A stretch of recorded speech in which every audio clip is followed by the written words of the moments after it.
सभी भक्तों को सप्रेम साहेब बंदगी। कबीर दास जी का मूल ग्रंथ बीजक है। कबीर दास जी के बताए हुए मार्ग पर अगर मनुष्य चले, उनका अनुसरण करे, तो उन्हें 84 लाख योनियों में भटकना नहीं पड़ेगा। भटकने का मुख्य कारण है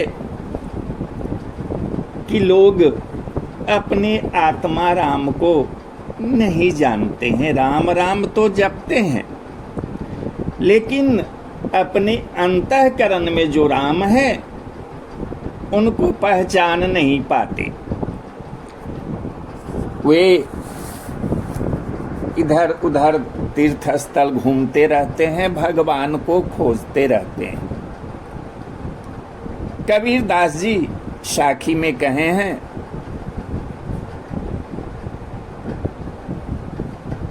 कि मृग जो होता है उसके नाभि में कस्तूरी होता है, लेकिन उसके गंध सुन के मृगा को लगता है कि कहीं दूसरे जगह से गंध आता है, इधर उधर भटकते रहता है।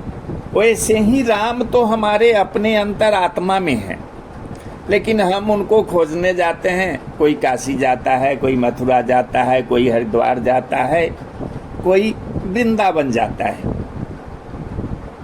कबीर दास जी कहते हैं कि कस्तूरी कुंडली बसे मृग ढूढ़े बनमाए, वैसे घटी घटी राम है दुनिया देखत नाही।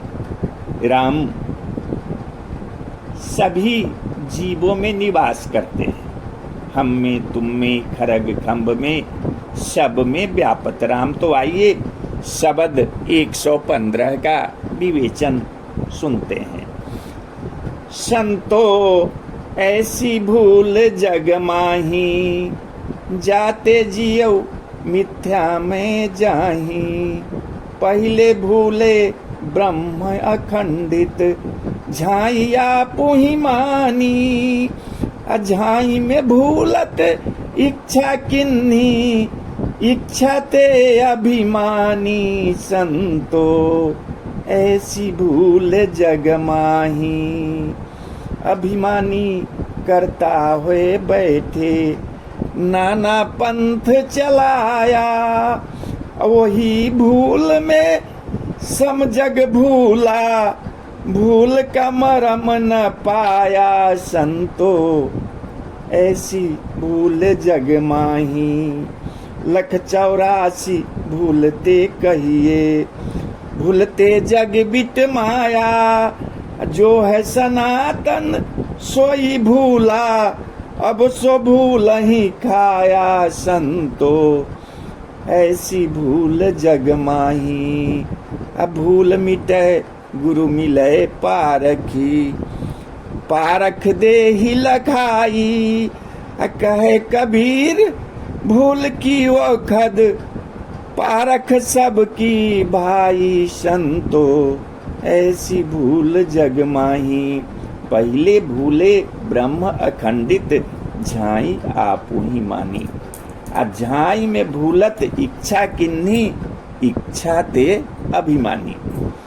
सर्वप्रथम जीव ने अपने अखंडित ब्रह्म स्वरूप को भूलकर अपने आप को झाई यानी कि शरीर मान लिया, और झाई शरीर में भूल जाने के कारण उसने सांसारिक ऐन्द्रिक भोगों की इच्छा किया। इन इच्छाओं के कारण अभिमानी हो गया, यानी शरीर से संबंधितों के प्रति मेरा मेरा कहकर अभिमान से भर उठा। अभिमानी करता हुए बैठे, नाना पंथ चलाया। वही भूल में सब जग भूला, भूल का मरम न पाया। जब जीव अभिमानी देहाध्यासी हुआ तो वह कर्ता होकर बहुत से कर्म को करने लगा, और उन कर्मों के बंधन से मुक्त होने के लिए बहुत से पंथ उपपंथ चलाया। अभी भी देखते हैं कि ब्राह्मण लोग, अगर कोई बच्चे का जन्म होता है तो कोई जाता है, कहता है कि पंडित जी थोड़ा सा इनका पतरा तो देख दीजिए, तो उसको कुछ रहे चाहे नहीं रहे, पंडित जी जरूर उसको कहते हैं कि हाँ इसको तो बड़ा भारी ग्रह है। तो क्या ग्रह है भाई? तो इसको तो 27 ग्रह है, इसको तो कटवाना पड़ेगा। आखिर में काटने से कहीं 27 ग्रह कटा है? जो लीलार में लिख दिया गया है उसको देव दनुज नर नाग मुनि को न मेटनिहार।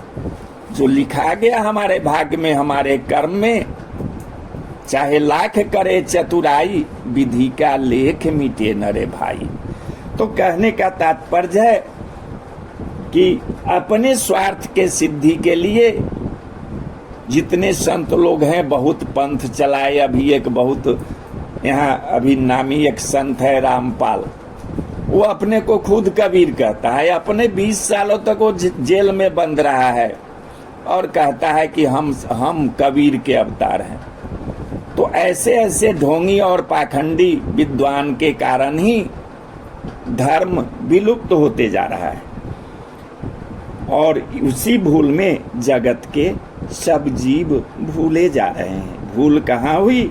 इस रहस्य को लोग जान नहीं पाए। अलख 84 भूलते कहिए, भूलते जग बिट माया। जो है सनातन सोई भूला, अब सो भूल ही खाया।